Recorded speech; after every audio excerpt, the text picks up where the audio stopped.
આપણે ઘણીવાર વાત કરતા હોઈએ છીએ કે અખિલ બ્રહ્માંડનો બાપ, જગત નિયંતા, દીન દયાળુ, અત્ર તત્ર સર્વત્ર વ્યાપક છે.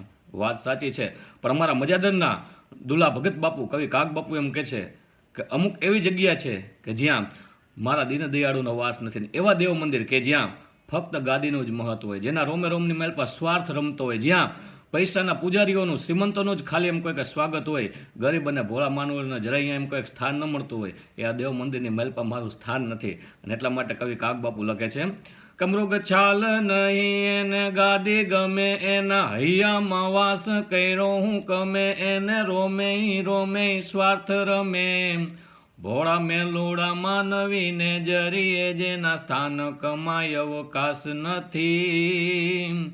એવા પાપી વિલાસીના મંદિરમાં મારા દીન દયાળુનો વાસ નથી, મારા દીન દયાળુનો વાસ નથી.